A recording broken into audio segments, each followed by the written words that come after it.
na Japan, sagot sa kahirapan. Pagdating mo raw dito, angat na agad ang buhay. Malakas daw ang yen, mabilis ang ipon, konting tiis lang uwi kang panalo raw noon.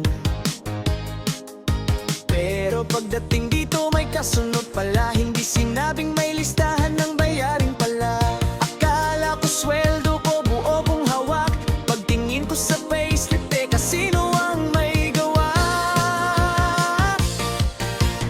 Bawas dito, bawas doon, parang sweldo ko may sariling desisyon. Overtime ng katawan, pagod ang puhunan, pero bakit parang may kulang pa rin sa hulugan?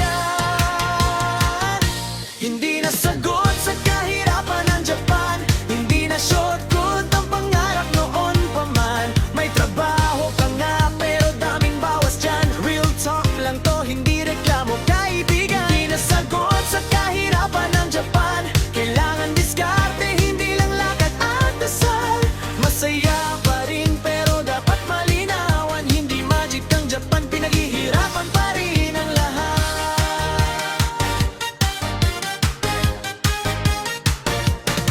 Pagsahod na, akala mo celebration, pero sa ref itlog pa rin ang ulam, walang special occasion. Hindi dahil kuripot, hindi dahil ayaw kumain, o priority lang talaga. Padala muna bago sarili natin.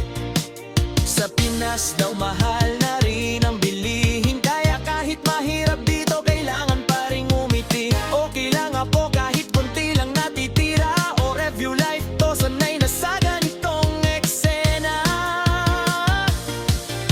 Hindi na biro ang presyo ng lahat, kahit discount parang may kurot pa rin sa bulsa agad. Nagja-joke na lang para di mabigat, kasi pag seryoso baka sumuko ka agad.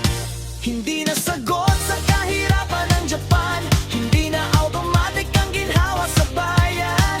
May trabaho ka nga pero kapalit ay pagod din naman, comedy to pero todo bawat panggitan. Hindi na sagot sa kahirapan ng Japan, kung walang plano maubos ka rin dahan-dahan. Masaya pa rin oh, hindi ko itatanggi, pero wag lokohin ang sarili.